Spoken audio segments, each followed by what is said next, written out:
Sir, nagpalit kog yuta sir. Pero daghan naman day namo tag-iya niya usaray titulo. Naunsa naman ni? Okay, good morning again. This is your broker Samuel Lau. Atong topic karon ay nangutana nga nipalit siya yuta data-data. Example lang niha nga usa ka hektarya nya gisubdivide og tag 100 square meter nya na kuno sila common road right of way. Gipakita lang siya sa paper subdivision permado sa geodetic surveyor.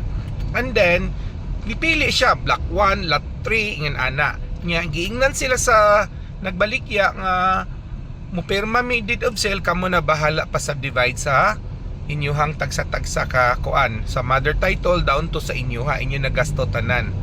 Ya, sir, di ba na risgo? Number 1, risgo gyud na. Imagine na, imong gipalit. Dili, kung sa kuan pa, half bake, wa pa maluto.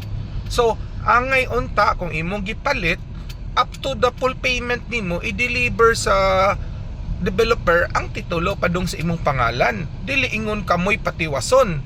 Daghan kay ng mga gray area pa ana. Usa sa gray area ana. Kinsay magunit sa mother title sa kadaghan niya ninyo after na napuli paid mo, example 50 mo ka buyer, kinsa sa 50 magunit sa mother title.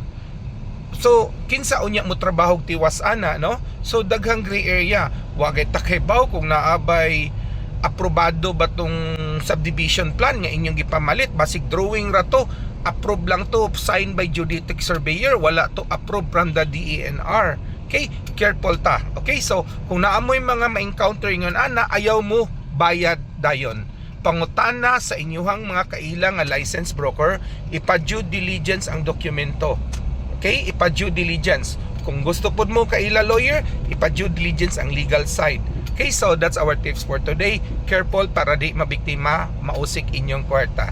So na may mga pangutana, just contact us 0917 323-6123. This is your broker, Samuel Lau.